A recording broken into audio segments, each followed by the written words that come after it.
Kami ang inyong lingkod para sa katotohanan.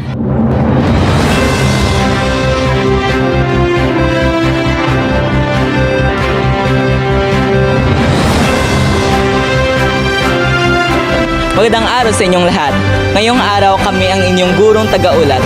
At ngayon ay ating tatalakayin ng tungkol sa karapatang pantao at kalayaan. Ako si Daniel Pineda. At ako naman si Elamay Sonyo. At ngayon, aalamin natin kung ano ang mga epekto ng paglabag sa karapatang pantao.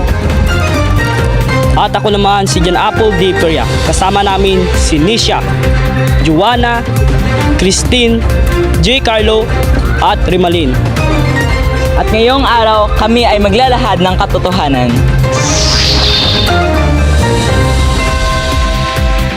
Unahin natin ano ba ang epekto kapag hindi nirerespeto ang karapatang pantao. Kapag may paglabag, nagkakaroon ng takot sa lipunan. Nawawala ang tiwala ng tao sa pamahalaan ng kapwa.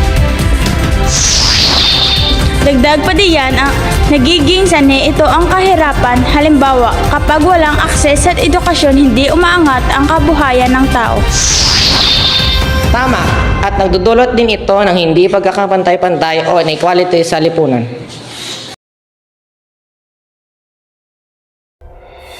Ngayon naman, alamin natin ang mga solusyon. Christine?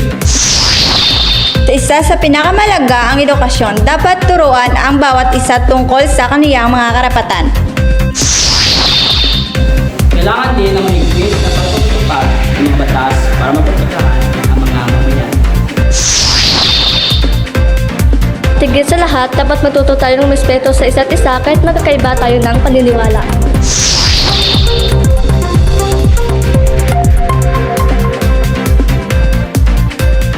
Sa huli, ang kalayaan hindi lang para sa sarili. Ito ay responsibilidad din natin sa kapwa. Ang paggalang sa karapatan pantao ay susi sa mapayapa at maunlad na lipunan. Kaya ang inyong tagaulat, naglilingkod para